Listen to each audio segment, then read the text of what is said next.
From Wish TV and the All Indiana Podcast Network, this is the News 8 Daily 8 Podcast with Wish TV's Kylie Conway. A Wish TV News 8 update. Hi, I'm Kylie Conway, and this is your News 8 Daily 8 for Tuesday, September 12th.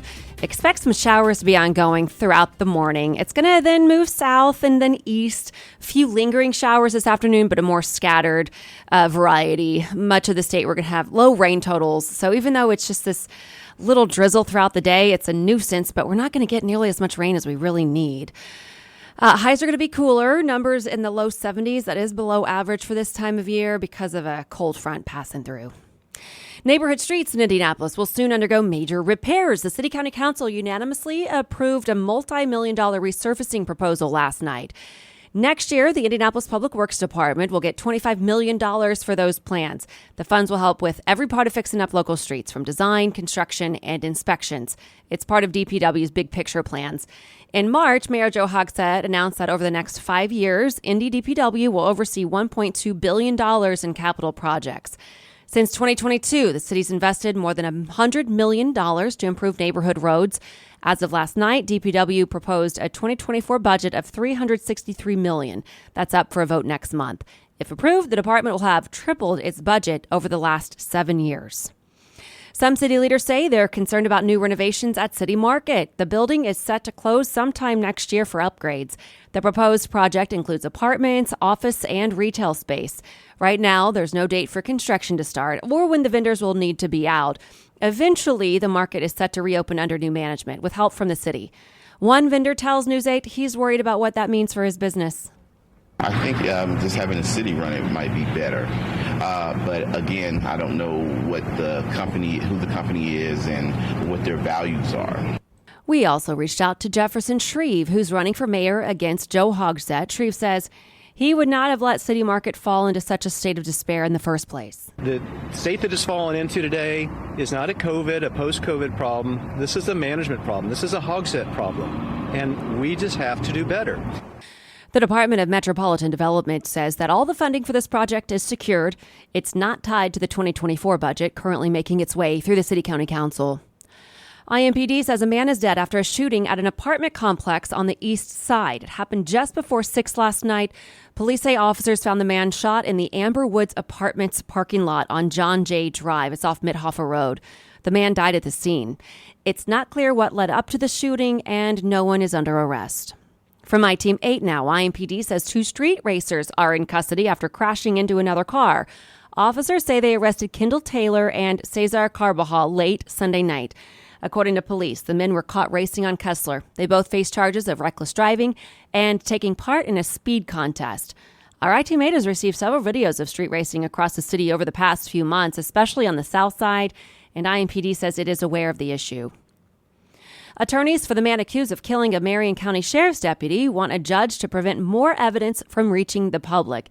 They filed the motion yesterday in the case against Orlando Mitchell. The sheriff's office released surveillance video showing Mitchell's attack on Deputy Durham last month, a decision the judge criticized. He issued an order to block the release, but not until after the sheriff showed the video at a news conference. The judge has suggested he will approve the request from Mitchell's attorneys. The Hendricks County prosecutor will not file charges against a truck stop employee accused of killing his coworker. The sheriff's office says Sebastian Jones acted in self-defense. As we reported yesterday, deputies arrested Jones Saturday night at the TA truck stop in Clayton. Authorities say he stabbed Darren Simpson to death. The sheriff's office says the prosecutor ruled the stabbing in self-defense after talking with witnesses, reviewing surveillance video, and examining other evidence. The Indiana Supreme Court will not hear an appeal from a former police officer who claims he was entrapped by a predator catchers group. Justices did not explain their unanimous decision yesterday against Joshua Clark.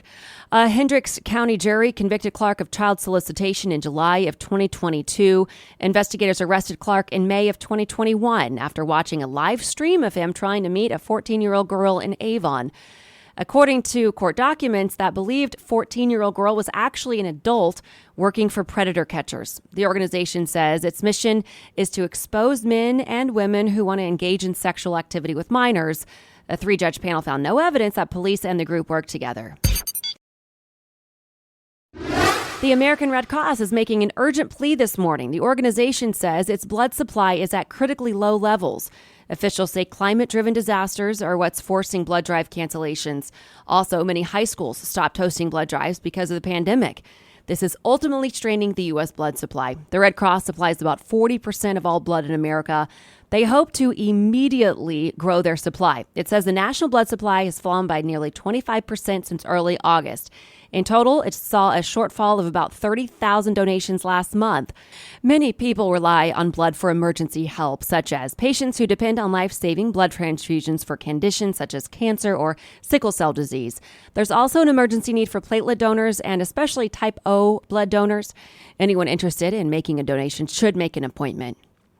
Attorneys for former President Donald Trump are making requests in the criminal cases against him in Georgia and Washington, D.C. Trump's defense team asked U.S. District Judge Tanya Chutkan to recuse herself from the federal case in D.C. yesterday. They claim Chutkan may not give Trump a fair trial based on past statements about his connection to the Capitol riots. Chutkan ordered the prosecution to file any opposition by Thursday. Trump's also requesting a Georgia judge dismiss all charges against him in the state's election fraud case. Court documents show the former president wants to use similar arguments by other defendants like Rudy Giuliani and Kenneth Chesebro. And today, the U.S. House faces a budget battle as it returns from its summer recess. Congress has until the end of the month to pass a spending bill to avoid a federal government shutdown.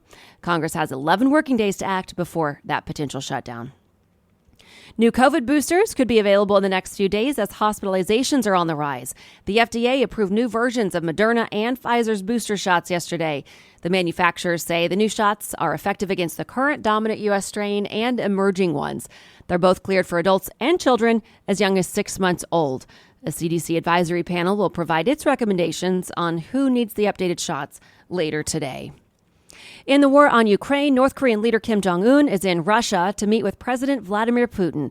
The meeting has sparked concerns about a potential arms deal for Russia's war with Ukraine. According to South Korea's military, Kim arrived this morning. He's joined on the trip by top military officials handling his nuclear weapons and munitions factories.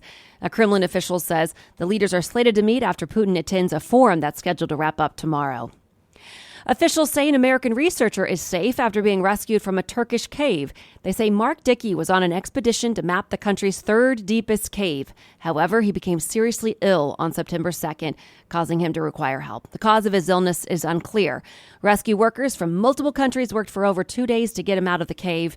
They did so by widening some of the cave's narrow passages and installing ropes to pull him up on a stretcher. And to business headlines, more than a dozen MGM hotels and casinos have had to show down operations after a cyber attack on its computer systems Sunday. In a statement Monday evening, the company said that the issue was ongoing, but that its casino gaming floors were operational. Quote, "We continue to work diligently to resolve this issue." Some MGM systems were shut down to protect data, and the company launched an internal investigation. Senator Josh Hawley plans to introduce legislation that would set an 18% cap on credit card interest rates. Credit card interest rates hit an average above 24% in September, according to Investopedia, as credit card debt levels surpassed $1 trillion. Last week, Equifax, the credit agency, reported that low and middle-income Americans who are struggling under the burden of sky-high inflation are defaulting on their credit cards and car loans. Some 3 in 4 college seniors graduating next year say they're unsure whether they plan to negotiate their starting pay, that it will depend on the offer. In a survey done by Handshake, a college job social media site, students say their main reason for not negotiating is they're worried an employer may rescind their offer if they do, followed by concerns that doing so will leave a bad impression. The remaining 1 in 4 students say they definitely plan to negotiate. A Stellantis executive said the company passed a second economic proposal to the UAW on Monday morning, describing significant progress over the weekend in negotiations ahead of this week's contract expiration. UAW President Shawn Fain, however, tempered that positive assessment a bit, describing the pace of talks with the Detroit Three as moving but very slow. Their contract expires Thursday at midnight. And finally, Apple is set to debut a new iPhone 15 series alongside several other products today. The iPhone 15 is expected to come in 4 variants and mark Apple's transition to USB-C charging. It's also expected to have 15% longer battery life and faster charging. Guesses are that the Apple Watch 9 will get new processors and colors and perhaps even a way to 3D print the watch band. This has been your News 8 Daily 8 for Wish TV. I'm Kylie Conway, online at wishtv.com, and like us on Facebook when you search Wish TV. This is the News 8 Daily 8 podcast with Wish TV's Kylie Conway. A Wish TV News 8 update on demand for even more on demand and on the go. Connect with Wish TV on Facebook at wishtv.com and on the free Wish TV mobile app. Thank you for listening. And be sure to like, subscribe, and follow this podcast for updates every weekday morning on the All Indiana Podcast Network and wherever you get your podcast.